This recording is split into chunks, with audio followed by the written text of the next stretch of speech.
Alright people, welcome back. So in today's episode we're dealing with a new problem 70, climbing stairs. This is under the dynamic programming section, so we are going to deal with dynamic programming problem. And for those who are unfamiliar with dynamic programming, the idea of this kind of algorithms is that you just try to decompose a bigger problem in smaller problems to solve them, and then thanks to those smaller problems you're able to solve the biggest problem. Okay, this is a very very concise way to explain what dynamic programming is, but we will see an example with this problem, which is in my opinion quite easy. I had a look at it. So you are climbing a staircase. It takes n steps to reach the top. Each time you can either climb 1 or 2 steps. In how many distinct ways can you climb the top? So basically, of course, let's say that at level n, you have a certain number of ways to arrive at the top. But then, since we are under the dynamic programming section, we should ask ourselves, what exactly are the ways with which I can arrive at the end stair, at the end step? So of course, if I can climb 1 or 2 steps, the possibility are, if I am at n, I can arrive at n in 2 different ways, from n minus 1 or from n minus 2. These are the 2 possibilities, okay? So then what I can do is to simply say, okay, suppose then that I have that the number of steps I should take to arrive at n, then this must be equal to the number of steps I need to arrive, and sorry, not steps, sorry, this is not best way to write it down. The combinations, so let's call it comb. The combinations that bring me to n are equivalent to the combination that bring me to n minus 1 plus the combination that bring me to n minus 2, right? Because once I am at the step n minus 1, then of course it's straightforward that I will arrive at n. And once I am at n minus 2, then it's straightforward I will arrive at n, provided that I'm not going to n minus 1, but in this case then the combination will bring me to here. So given this, then I think it's pretty straightforward to write the algorithm. Of course, you have to know, like, the reason why I say it's easy, it's because this is, let's say, a very simple way to use a dynamic programming approach. Of course, now we had the hint that we had to use a dynamic programming approach. Without knowing that, then of course, it may take a bit more time. But now let's delve into the syntax. So of course we have n, which is given as an input. So we know that the number of steps we need to climb to arrive at the top is n.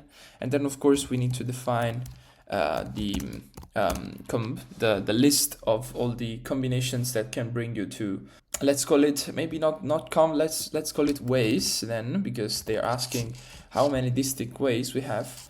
And of course ways can be a list of n values, because of course we want to go from the combinations to arrive at, let's say, for the first step to the combination to arrive at the second step. Then of course we know that the combination, like how many distinct ways do we have to arrive at step 1? Of course there is just one way.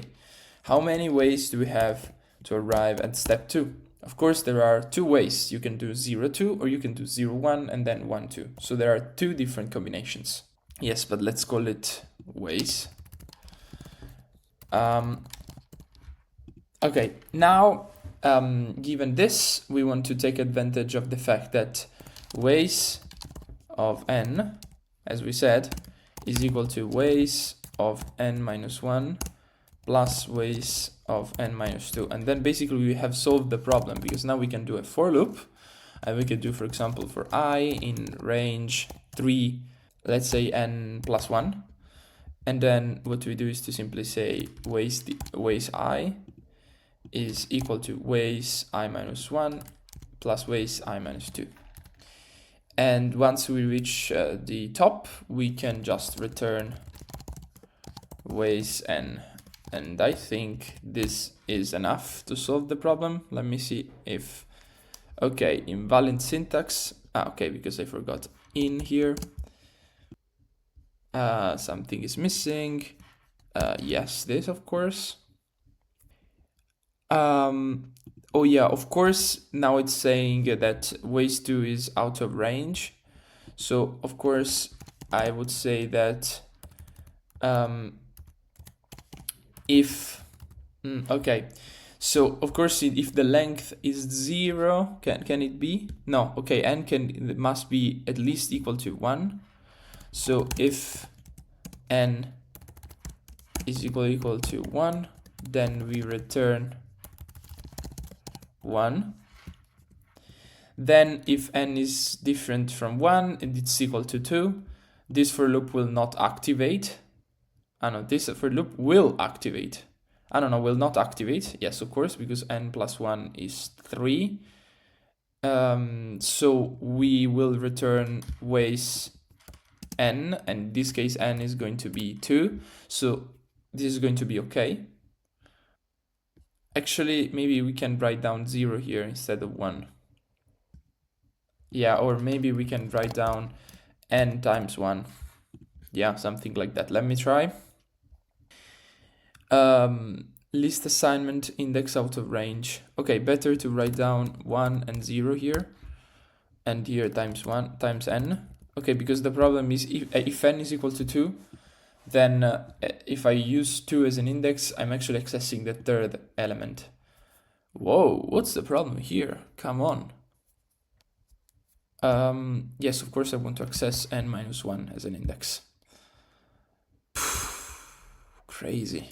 Okay, let's try now. Okay, finally we ended up with something correct. Now n is equal to 2. The output is 2. And this is correct. Okay, now n is equal to 3.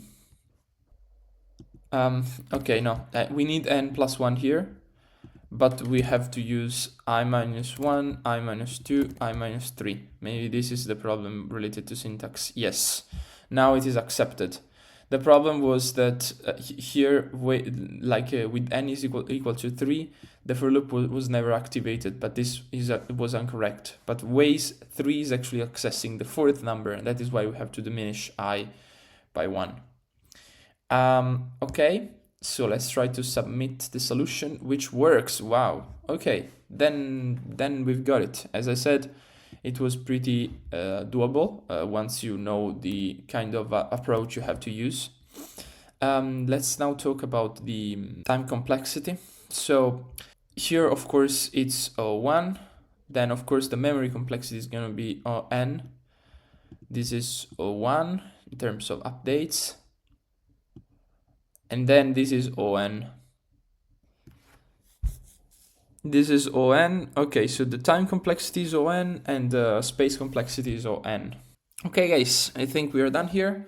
So thank you very much for watching this video and see you in the next episode. Bye bye, guys.